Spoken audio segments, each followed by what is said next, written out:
James was not housed. Life was kind of falling apart. He was losing his kids. He was losing himself. Didn't know where to turn.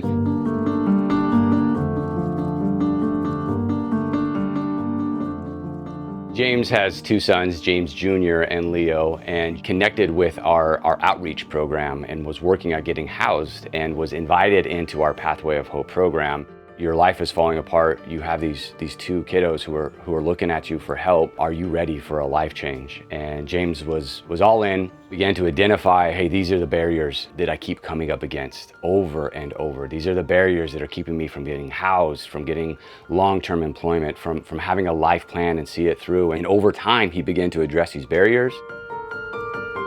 He got sustainable housing for he and his two sons. One of the goals of our program is to break cycles of generational poverty and to break that cycle where people are not just looking externally for the means of their lives, but they begin to find agency within themselves. We don't want to be the end destination for anyone. We want to be scaffolding as they're building a life by coming alongside a parent or parents, coaching and mentoring them towards success in their life, which by default is going to carry over into success for the next generation. They're learning how to better their lives, work on their lives for the sake of the children that they're raising.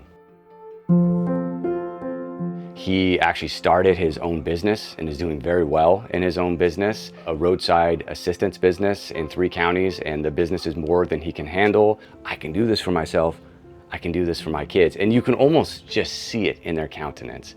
Suddenly there's this excitement for the work, there's this belief in the work, and you can see it the way that their kids begin to relate to them. His sons are thriving, they're in steady education with steady home life, and we're so excited. James is actually graduating in 2024 from our program. And the thing that I'm probably most excited about with James' story is that now he is re-engaging the Pathway of Hope program as a volunteer. He said, I want to come back, I want to give, I want to mentor, I want to take the lessons I've learned and pass those on to other people. We really struggle with the idea of young people in our city sleeping in tents, sleeping in cars, sleeping in congregate shelters. We want to see them housed. What becomes pivotal in this kind of program, which leverages a lot of mentoring, is the right team, the right staff. We like our case manager to family ratio to be somewhere around 10-to-1 so that they can spend a lot of time invested in the lives of these families.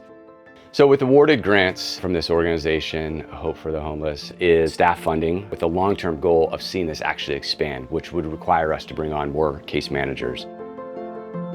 For many of them, for the first time, maybe ever, but maybe just in a long time, they begin to prove to themselves, oh, I can have an impact on my own outcome. It might just be a small influence growing in their lives, like the little bit of light that comes from a sunrise, but you just see it on them. Month 2, month 3, they begin to see, I think I can have hope for the future. I think that there's a life for me.